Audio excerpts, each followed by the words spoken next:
Gabi na nga at malamig pa, lumabas pa kami. Hello mga mamushi sa Japan, ohayo gozaimasu! Itong araw nga pala ay noong February 11, Wednesday. Red calendar nga pala dito sa Japan at walang pasok ang mga bata. At si daddy naman ay nagyasumi sa work para po dito. Dahil this week si daddy nga pala ay panggabi. Kaso nga meron kaming practice ngayon kaya kami naandito. At syempre eto nga kasama namin ang mga bata. Hindi pwedeng hindi dahil wala naman sa kanilang magbabantay. Although nandito yung mama at papa ko, kaso malayo sila sa amin. At eto nga ang bawat isa ay merong kanya-kanyang bitbit. Medyo marami rin kasi yung dala ni daddy kaya naman tumulong na sila ate at bunso. Although hindi naman mabigat yung mga dala nila. Nasanay na rin kasi sila ate at bunso na tumulong sa amin. Na-enjoy na rin kasi ng mga bata kapag mayroon kaming ganito. Lalo na may mga kasama ring mga bata yung mga nanay at tatay nila nakasama sa music ministry. At maganda rin kasi na mamulat na rin sila sa ganito hanggat bata pa sila. Kaya naman sila ate at bunso ay sanay na sila sa ganito. At eto nga na andito na nga pala kami sa loob. Nag-rent nga pala kami ng studio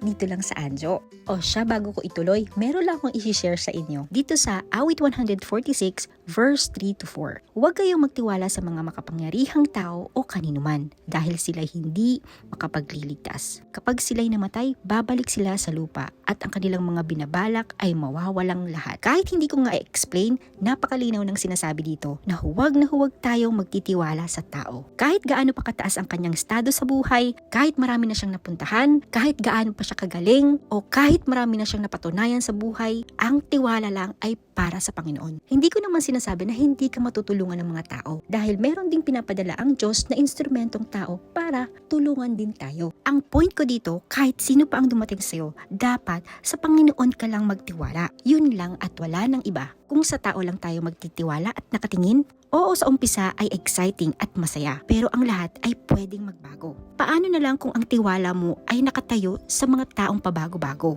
Wala kang mapupuntahan at lagi kang mayayanig. Hindi ka stable dahil hindi rin stable ang pinagsasandalan mo. Kaya sa Panginoon ka lang sumandal. Sa Panginoon ka lang magtiwala.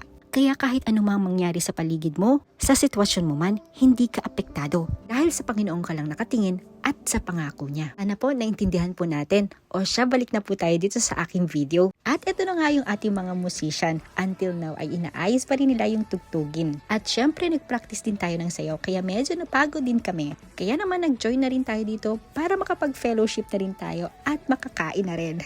O siya, hanggang dito na lang po muna. Salamat po sa pagsama. God bless!